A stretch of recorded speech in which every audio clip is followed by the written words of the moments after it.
என்னங்க எதுக்கு பேசுறீங்க? எதுக்கு தீர்மானம் எங்களை எல்லாம் பேச விட்டுட்டு? அது மட்டும் இல்ல, மாண்புமிகு அவை முன்னவர் மாண்புமிகு எதிர்கட்சி தலைவருக்கு உறக்கமா பேசுறாரு, நானும் பேசிடுவேன். ஏற்கனவே இந்த திட்டத்தை எல்லாம் நாங்கள் முயற்சி எடுத்து மத்திய சர்க்காருக்கு தெரிவித்து அவர்கள் ஆன காரணத்தால் தான் இந்த தீர்மானத்தை கொண்டு வந்திருக்கிறோம். ஒண்ணு ஜாதிக்கு இப்படிலாம் இப்படிதான் பேசி ஆகணும், வேற எப்படி பேச முடியும்? சரக்கு இருந்தாலும் பேச முடியும். ஊழல் என்ன சட்டமன்றம் தானே, ஒரு மூத்த உறுப்பினர் மற்றவருக்கு வழிகாட்டியா இருக்கணும். அதை விட்டுட்டு ஊழல் என்ன, இதுக்கெல்லாம் பயப்பட மாட்டாங்க. மக்களுடைய பிரச்சனை உயிரை கொடுத்தாலும் காப்பாற்றுவாங்க. நீங்களும் அதே வார்த்தை என்ன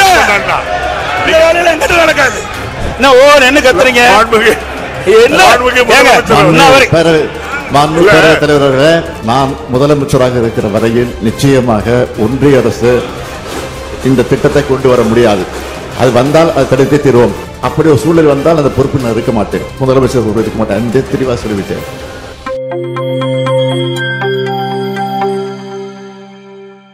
ஒரு சட்டம் மத்திய அரசு கொண்டு வருகின்ற பொழுது மாநில உரிமை பாதிக்கப்படுகின்ற பொழுது அங்க அழுத்தம் கொடுத்தே ஆகணும். அதுக்கு தானே எம்பி போறாங்க. சும்மா நான் எழுத்தேன் நிறைவேறிட்டு அப்புறம் ஏன் கொண்டு வரீங்க? என்ன பிரயோஜனம்? முதலமைச்சர் பேரவைத் தலைவர்களே, அரசுடைய அலட்சியத்தால் இன்றைக்கு அவன் பகுதி மக்கள் பாதிக்கப்படுறாங்க. அதான் நான் சொல்றேன். அவை முன்னவர் மாண்புமிகு எதிர்க்கட்சியை கொண்டு சொல்லுகிறேன். இது மாதிரி எதிர்த்தோம். நான் என் கடிதம் எழுதினா, அவர் எழுதினார், சுற்றுச்சூழல் எழுதினார். எதுக்கும் பணியாத காரணத்தால் தான் இந்த மன்றத்துக்கு வந்து இந்த மன்றமே இதை அந்த திட்டத்தை எதிர்க்கிறது, இந்த தீர்மானத்தை ஆதரிக்கிறது கொண்டு வந்திருக்கோம். நீங்க இப்போ என்ன சொல்றீங்க? இந்த திட்டம் நமக்கு தேவையில்லாத ஒண்ணு தானே, சுரங்கம் வரக்கூடாது இல்லையா அப்படின்னா தீர்மானத்தை ஆதரிங்க. இல்ல சுரங்கத்தை வேதாந்தா பக்கமோ நீங்களும் சேர்ந்துக்கிட்டா ஆதரிச்சுக்கோங்க. மாண்புமிகு எதிர்க்கட்சி தலைவர் அவர்கள், மாண்புமிகு பேரவைத் தலைவர்களே, இதுவரை இருந்துவிட்டு இப்படி பதில் சொல்வது சரியல்ல. ஏனென்றால் ஒரு அரசாங்கம் அவ்வப்போது விழித்துக் கொண்டு மக்களுக்கு பிரச்சனை ஏற்படும் தீர்த்து வைக்கணும் சொல்றார். எந்த விதத்திலும் இந்த திமுக ஆட்சி இருந்ததில்லை. பொது மக்களுடைய பிரச்சனை பொறுத்தவரை நாங்கள் இது வரைக்கும் கிடையாது. எதுக்கு பேசுறீங்க? எதுக்கு தீர்மானம் எங்களை எல்லாம் பேச விட்டுட்டு? எதிர்கட்சி என்ற முறையில், பிரதான எதிர்கட்சி என்ற முறையில் அரசு சரியான முறையில் நடவடிக்கை எடுத்திருந்தா ஆரம்ப காலகட்டத்தில் தடுத்திருக்கலாம் சொல்றேன். அதுதான் இத்தனை வரைக்கும் பேசிட்டு இருக்கிறேன். வேற என்னதான் நாங்க சொல்றோம்? அது மட்டும் இல்ல, இதுல சில முக்கியம். முதலமைச்சர் இப்ப கடிதம் எழுதியிருக்கிறார். இது ஒப்பந்த புள்ளி விடுகின்ற பொழுதே கடிதம் எழுதியிருந்தா இது நிறுத்தப்பட்டிருக்கும். இரண்டாவது, முதலமைச்சர் பேரவைத் தலைவர்களே திரும்ப திரும்ப அதையே சொல்லிக் கொண்டிருக்கிறார். ஒன்றிய அரசு இது விஷயத்துல ஏலம் விட்டு விட்டுவதாக சொல்லிக் கொண்டிருக்கிறார். இந்த அரசை பொறுத்தவரையில் நிச்சயமாக சொல்கிறேன், ஏலம் விட்டாலும் சரி, நிச்சயமாக உறுதியாக இந்த அரசு அதற்குரிய அனுமதியை தருவதற்கான வாய்ப்பே கிடையாது. அதில் திட்டவட்டமாக இருக்கிறோம். இதுதான் முடிவு. மாண்புமிகு எதிர்க்கட்சி தலைவர் அவர்கள், என்னங்க அடுத்து பேசக்கூடாதா? பேசுங்க. மக்களுடைய பிரச்சனைங்க சட்டமன்றத்தில் பேசி அமைதியா இருக்க, உட்கார்ந்துட்டு பேசண்டா. நீங்க மாண்புமிகு பேரவைத் தலைவர்களே, நான் அவையுடைய கவனத்திற்கு கொண்டு வருவது, இதையெல்லாம் முன்கூட்டியே நடவடிக்கை மேற்கொண்டிருந்தால் இவ்வளவு பிரச்சனை வந்திருக்காது, மக்கள் போராடி இருக்க மாட்டாங்க. அதைத்தான் அரசுடைய கவனத்துக்கு கொண்டு வர்றேன். அது மட்டும் இல்ல, மாண்புமிகு அவை முன்னவர் மாண்புமிகு எதிர்க்கட்சி தலைவருக்கு உறக்கமா பேசுறாரு, நானும் பேசிடுவேன். ஏற்கனவே இந்த திட்டத்தை எல்லாம் நாங்கள் முயற்சி எடுத்து மத்திய சர்க்காருக்கு தெரிவித்து அவர்கள் ஆன காரணத்தால் தான் இந்த தீர்மானத்தை கொண்டு வந்திருக்கிறோம். ஒண்ணு ஜாதிக்கு இப்படிலாம் இப்படிதான் பேசி ஆகணும், வேற எப்படி பேச முடியும்? என்ன பேச முடியும்? உங்களுக்கு சரக்கு இருந்தாலும் பேச முடியும். முதலமைச்சர் ஒன்றுக்கும் வார்த்தையெல்லாம் பயன்படுத்தாண்டா. அது முன்னாடி இப்படி பேசுற என்ன அர்த்தம்? சரியான முறையில் ஊழல் என்ன சட்டமன்றம் தானே, ஒரு மூத்த உறுப்பினர் மற்றவருக்கு வழிகாட்டியா இருக்கணும். அதை விட்டுட்டு ஊழல் என்ன, இதுக்கெல்லாம் பயப்பட மாட்டாங்க. மக்களுடைய பிரச்சனை உயிரை கொடுத்தாலும் காப்பாற்றுவாங்க. நீங்களும் அதே வார்த்தை என்ன நடக்காது? நீங்க மாண்புமிகு மூர்த்தி, மாண்புமிகு அமைச்சர் மூர்த்தி அவர்கள், மாண்புமிகு பேரவைத் தலைவர் அவர்களே,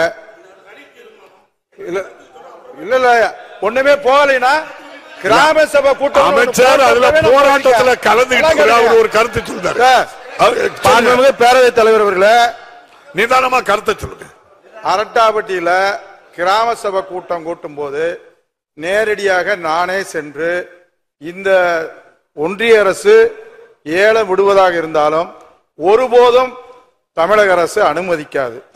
இதை ஒருபோதும் அனுமதிக்காதுன்னா அந்த சட்டமன்ற உறுப்பினர் என் கூட வந்திருந்தாரு, 2 ஒன்றிய சேர்மன் வந்திருந்தாரு. அந்த தீர்மான கிராம சபை கூட்டத்தில் அந்த தீர்மானம் நிறைவேற்றும் போது நானும் இருந்தோம்.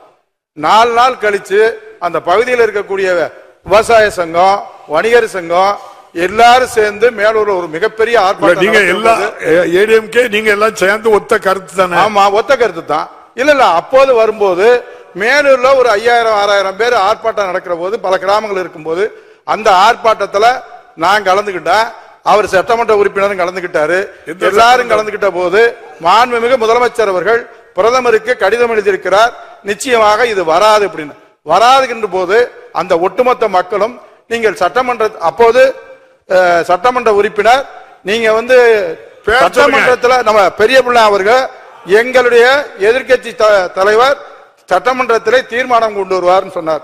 உடனே நான் அந்த மைக்கை வாங்கி சட்டமன்ற உறுப்பினர் எதிர்கட்சி தலைவர் மட்டுமல்ல எங்களுடைய முதலமைச்சர் ஒட்டுமொத்தமாக அனைத்து தரப்பு மக்களுடைய சார்பாக, அனைத்து கட்சி சார்பாக அந்த தீர்மானத்தை அங்கே நிறைவேற்றுவார்னா அந்த கூட்டத்தில் கொண்டு வந்தேன். அதைத்தான் அந்த மக்கள் பூரா நீங்க சட்டமன்றத்தில் தீர்மானம் கொண்டு வரோம்னாங்க. அப்படி தீர்மானம் கொண்டு வருவோம்னு எங்க முதலமைச்சர் சொல்லுவேன்னு சொன்னேன். உடனே கொண்டு வந்தாங்க. மக்கள் அதைத்தான் விரும்பினாங்க. மக்கள் ஒருபோதும் அங்க நாங்க ஒருபடி மண்ணை கூட அள்ள மாட்டோம்னு சொல்லி அங்க சொல்லிட்டு வந்தோம். அதே இதைத்தான் நாடாளுமன்றத்தில் மதுரையினுடைய நாடாளுமன்ற உறுப்பினர் தனி தீர்மானம் கொண்டு வந்து அங்க தனியா ஒரு கோரிக்கை கொண்டு வந்து அதையும் நாடாளுமன்றத்தில் பேசியிருக்காருன்றது வந்திருக்கு. எனவே அங்க மக்கள் எந்த பிரச்சனையும் இல்லைங்க. முதல்ல இருந்துச்சு. அங்க தமிழ்நாடு சர்க்கார் உங்களுக்கு பாதுகாப்பா இருப்போம் உத்தரவாதத்தை தந்ததற்கு பின்னால் எங்கேயும் போராட்டம் இல்லை. அதை காப்பாற்றக்கூடிய அரசாக நம்முடைய முதலமைச்சர் இருக்கிறார். உங்களுக்கு என்றைக்கும் பாதுகாப்பு, கோயில்களையும் சரி விவசாயிகளையும் சரி அங்க இருக்கக்கூடிய மக்களையும் பாதுகாக்கக்கூடிய முதலமைச்சர் இருக்கிறார் என்ற உத்தரவாதத்தை தந்து வந்திருக்கிறோம். கருத்து நிறுத்தி இருக்கிறோம். எல்லாமே இப்ப நீங்க சொல்ல வேண்டிய கருத்துக்கள் எல்லாம் பதிவு பண்ணிட்டீங்க. மாண்பு பேரவைத் தலைவர்களை இது ஆரம்ப காலகட்டத்திலேயே நடவடிக்கை எடுத்துல தடுத்து நிறுத்திருக்கிறதா சொல்றேன். என்ன கத்துறீங்க? பேரவைத் தலைவர்களே, மறுபடியும் ஆரம்ப காலகட்டத்திலிருந்து ஆரம்பத்துக்கு போயிட்டா இருப்போ நான் திரும்ப திரும்ப ஒரு ஒன்றை தெளிவாக சொல்கிறேன். நான் முதலமைச்சராக இருக்கிற வரையில் நிச்சயமாக ஒன்றிய அரசு இந்த திட்டத்தை கொண்டு வர முடியாது. அது வந்தால் அதை தடுத்தே தீர்வோம். அதான் திரும்ப திரும்ப சொல்றேன். நான் தமிழ்நாட்டினுடைய முதலமைச்சராக இருக்கிற வரையிலே இது நிச்சயமாக நாங்கள் அனுமதிக்க மாட்டோம். நன்றி. மாண்புமிகு எதிர்க்கட்சி தலைவர், மாண்பு பேரவைத் தலைவரை எதிர்க்கட்சி என்ற முறையில் எங்களுடைய மக்களுடைய பிரச்சனையை அரசுடைய கவனத்திற்கு கொண்டு வருவது எங்களுடைய கடமை. அந்த அடிப்படையில் சொல்றேன். நீங்க அலட்சியமா இருந்த காரணத்தினால்தான் இவ்வளவு பிரச்சனை ஏற்பட்டிருக்குது. நீங்க முன்கூட்டியே சரியான முறையில் நடவடிக்கை எடுக்கப்பட்டிருந்தா அப்பொழுது இவ்வளவு பிரச்சனை வந்திருக்காதுதான் சொல்றேன். ஒண்ணு எந்த இடத்துல கூட ஆளுங்கட்சி அதுக்கு சாதகமான ஒரு வார்த்தையை எழுதல, பேசல, அலட்சியமும் இல்ல. பார்லிமெண்ட்லயும் பேசிருக்காங்க. நீங்க என்ன நிறைய பேரவைத் தலைவரை நீங்க பதில் சொல்லிட்டீங்க. எல்லாம் மந்திரி சொல்ற பதில் நீங்களே சொல்லிட்டீங்க. பேசுறதையும் நான் சொல்லியிருக்கேன். அப்புறம் பிப்ரவரியிலும் தெளிவா பதிவு பண்ணிருக்கீங்க.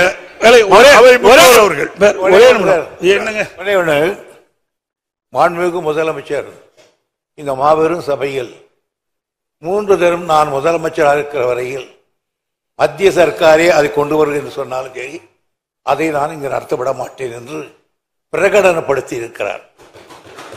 இந்த பிரகடனத்துக்கு பிறகு கூட நீங்கள் சந்தேகிக்கிறீர்கள் என்று சொன்னால் இதை விட நீங்கள் வேதாந்தாக்காவுக்கு நேரடியாக பேசிவிடலாம். தலைவர் அவர்கள் அரைத்த மாவே திரும்ப திரும்ப அரைத்துக் கொண்டிருக்கின்றார். புதிய மாவு இருந்தால் போட்டு அரைக்கட்டும். இல்ல, எனக்கு அவரை பற்றி தெரியும். நல்ல அனுபவம் உள்ளவர். அது ஒன்று சொல்லுகிறார். ஆனால் நான் ஒரே ஒரு கேள்வி கேட்கிறேன். நீங்களும் ஒரு எதிர்க்கட்சி தலைவர் முதலமைச்சராக இருந்திருக்கீங்க. இப்ப பிரச்சனைகள் எல்லாம் மூடிக்கொண்டு நமக்கு வேண்டியது என்ன? அந்த திட்டத்தை இங்கு அனுமதிக்க கூடாது என்பதுதான் நம்ம திட்டம். அதற்கு முதலமைச்சர் உங்களையும் சேர்த்துதான் நான் இருக்கிற வரையில் அதை வரவிட மாட்டேன் என்று ஒரு தரத்துக்கு 3 தரம் பிரகடனம் செய்கிற பொழுது நீங்கள் என்ன செய்திருக்க வேண்டும்? முதலமைச்சருடைய இந்த உறுதியை நம்பி நாங்கள் இந்த திட்டத்தை ஆதரிக்கிறோம் சொல்லியிருந்தால் அதுதான் பெருமையாக இருக்கும். அதான் பண்ண போறாங்க மாண்புமிகு முதலமைச்சர் அவர்கள். மாண்புமிகு பேரவைத் தலைவர் அவர்களே, எதிர்க்கட்சி தலைவர் அவர்களை பொறுத்த வரைக்கும் அலட்சியப்படுத்தி விட்டு ஏன் காலதாமதம் என்று ஒரு கேள்வி கேட்டிருக்கிறார். அவர்கள் பார்வையில் அது அப்படியே இருக்கலாம், அலட்சியமாக கூட இருக்கலாம், அல்லது நாங்கள் தவறிவிட்டோம் என்று கூட இருக்கலாம். ஆனால் எங்களுடைய பார்வையை நாங்கள் அலட்சியப்படுத்தல. அவ்வப்போது நாங்கள் இந்த பிரச்சனை சுட்டி காட்டி இருக்கிறோம், கடிதங்கள் எழுதியிருக்கிறோம். அதனால தான் திரும்ப திரும்ப சொல்லுகிறேன், எந்த காரணத்தை கொண்டோ தமிழ்நாட்டுக்குள்ள அவர்கள் போடக்கூடிய இந்த திட்டம் நிச்சயம் வரக்கூடிய வாய்ப்பே இருக்காது. அதை தடுத்து நிறுத்துவோம். அப்படி ஒரு சூழல் வந்தால் அந்த பொறுப்பில் நான் இருக்க மாட்டேன், முதலமைச்சர் பொறுப்பு இருக்க மாட்டேன். அந்த தெளிவாக சொல்லிவிட்டேன். எனவே தயவு கூர்ந்து மீண்டும் மீண்டும் நான் கேட்டுக்கொள்கிறேன், எதிர்க்கட்சி தலைவரையும் சேர்த்து எதிர்க்கட்சியும் சேர்த்து நான் கேட்டுக்கொள்கிறேன். ஏற்கனவே எல்லா கட்சி தலைவரும் ஆதரித்து பேசியிருக்கிறார்கள். எனவே நீங்களும் அதை ஆதரித்து ஏகமனதாக நிறைவேற்றி தர வேண்டும் என்று நம்முடைய சபாநாயகர் மூலமாக உங்களை நான் பணிவோடு கேட்டுக்கொள்கிறேன். மாண்புமிகு எதிர்க்கட்சி தலைவர் என்ன திருத்தம் இருக்குன்னு கேட்டீங்கன்னா, ஏலம் எடுக்கிற அதிகாரம் ஒன்றிய அரசுக்கு மட்டுமே உள்ளது.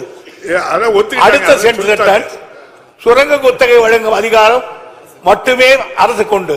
எனவே அவர்கள் ஏலம் விட்டாலும் அவருக்கு குத்தகை விடுகிற அதிகாரம் இவர் கையில் தான் இருக்கிறது. எனவே நிச்சயமாக இந்த அரசு அவருக்கு குத்தகைக்கு கூடப்படாட்டும். எங்களுக்கு அந்த அதிகாரம் இருக்கிறது. மத்திய அரசு ஒன்றிய அரசு எங்களை ஒன்றும் செய்துவிட முடியாது. அதை எதிர்க்கின்ற வல்லமை தைரியமும் எங்கள் முதலமைச்சர் கொண்டு. சரி, முதலமைச்சர் தான் கோரிக்கை.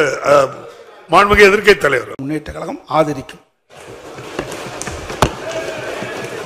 மாண்புமிகு பேரவை முன்னவர் அவர்களின் தீர்மானம் பேரவையின் முடிவுக்கு விடப்படுகிறது. ஏற்போர் ஆம் என்க, மறுப்போர் இல்லை என்க. மறுப்போரே இல்லை என்று கருதுகிறேன். மறுப்போரே இல்லை. தீர்மானம் ஒரு மனதாக நிறைவேறியது.